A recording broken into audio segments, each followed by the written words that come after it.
Assalamualaikum warahmatullahi wabarakatuh. Selamat datang Bapak Ibu kembali lagi ke Harir Channel. Tidak usah lama-lama, langsung kita berikhtiar belajar lagi agar kita semuanya lolos. Amin amin ya robbal alamin. Soal yang pertama, anggota 7 DPR fraksi PKB mendorong Kementerian Agama memasukkan kurikulum pendidikan moral Pancasila ke madrasah ibtidaiyah, madrasah sanawiyah dan aliyah. Pasalnya, dia prihatin dengan adanya gerakan radikalisme dan terorisme yang muncul belakangan ini, khususnya di Indonesia. Upaya yang dilakukan tersebut dilakukan demi menjaga keamanan negara dan dibutuhkan kerjasama dari berbagai pihak, baik pemerintah maupun seluruh masyarakat, agar dapat terlaksana dengan sebaik-baiknya. Hal ini menunjukkan pengamalan Budirsila ke.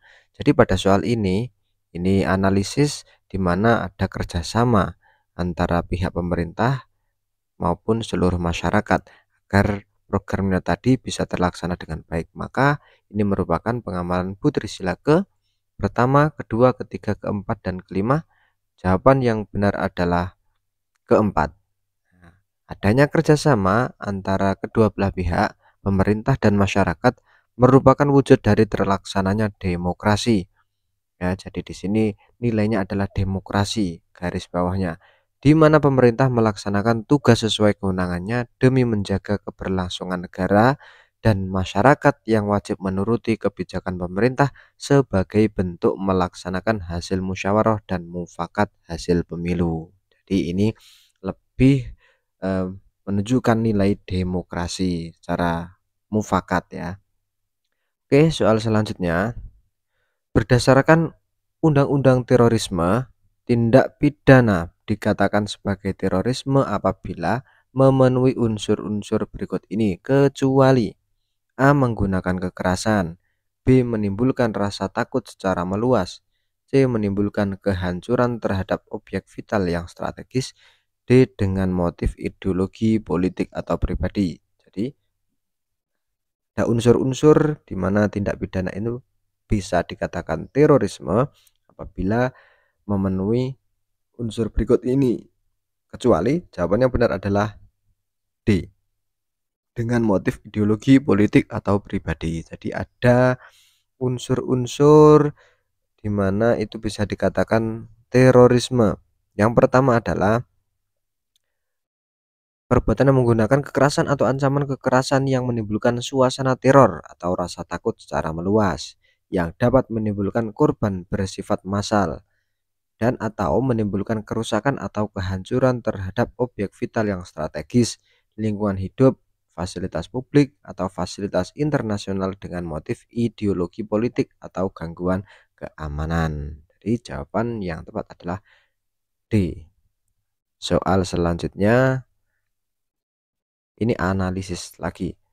Organisasi Papua Merdeka atau disingkat OPM adalah sebuah organisasi yang didirikan pada tahun 1965 untuk mengakhiri pemerintahan Provinsi Papua dan Papua Barat yang saat ini di Indonesia, yang sebelumnya dikenal sebagai Irian Jaya. Gerakan ini dilarang di Indonesia dan memicu untuk terjadinya kemerdekaan bagi provinsi tersebut yang berakibat tuduhan pengkhianatan. Tak jarang banyak korban jiwa yang dihasilkan dari serangan yang dilakukan para pendukung gerakan ini. Dan ancaman pun tak henti-hentinya dilakukan baik terhadap warga sipil maupun aparat negara. Hal ini merupakan bentuk dari sikap. Nah, jadi ada OPM yang dimana organisasi tersebut ingin memisahkan diri, ya, ingin memicu untuk terjadinya kemerdekaan bagi provinsi tersebut. Jadi ingin merdeka, merdeka sendiri. Maka hal itu merupakan bentuk dari sikap A. Radikalisme, B. Terorisme, C. Separatisme, D. Ekstremisme. Jawaban yang tepat adalah ini sudah jelas. Jawabannya adalah C. Separatisme. Separatisme apa? Adalah gerakan atau paham yang ingin memisahkan diri dari NKRI. Jadi separatisme itu adalah gerakan atau paham yang ingin memisahkan diri dari NKRI seperti pada soal tadi OPM. Selanjutnya, Agama dan budaya adalah dua hal yang berbeda, namun tidak dapat dipisahkan. Keduanya mempunyai relasi yang dapat menciptakan harmoni dan konflik. Harmonisasi antara keduanya merupakan bentuk implementasi sila berapa? A pertama, B kedua, C ketiga, D keempat. Sekali lagi, agama dan budaya itu merupakan dua hal yang berbeda namun tidak dapat dipisahkan. Maka ini merupakan implementasi dari sila ke berapa? Apakah pertama, kedua, ketiga, keempat? Jawaban yang tepat adalah ketiga, yaitu persatuan Indonesia. Kenapa? Karena akulturasi budaya dan agama dapat menjadi salah satu sarana persatuan dan kesatuan bangsa Indonesia. Nah, kenapa kok sila ketiga yaitu persatuan Indonesia? Karena relasi antara keduanya ini jika berjalan dengan seimbang dan menciptakan harmoni, nah, harmonisasi, maka keduanya ini akan menciptakan persatuan dan kesatuan bangsa Indonesia. Maka hal ini sesuai dengan sila ketiga. Selanjutnya, ini soal yang kemarin menjadi PR. Setiap warga negara berhak menentukan pilihan agama, keyakinan, dan beribadah sesuai dengan keyakinan atau agama yang dipilih.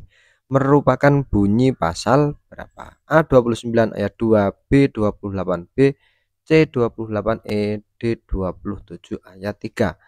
Maka jawaban yang tepat adalah 28B.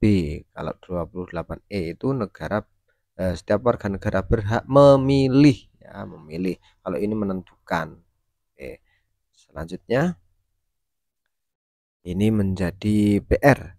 Pengembangan ekonomi umat dan sumber daya keagamaan sebagai modal penguatan moderasi beragama dapat dilakukan dengan kecuali A. Pengelolaan dan pemberdayaan dana sosial keagamaan berperspektif moderasi beragama. B. Pengelolaan dana haji secara profesional, transparan, dan akuntabel. C. Pengembangan dan penguatan kelembagaan ekonomi umat. D. Sistem manajemen keuangan yang produktif berbasis agama.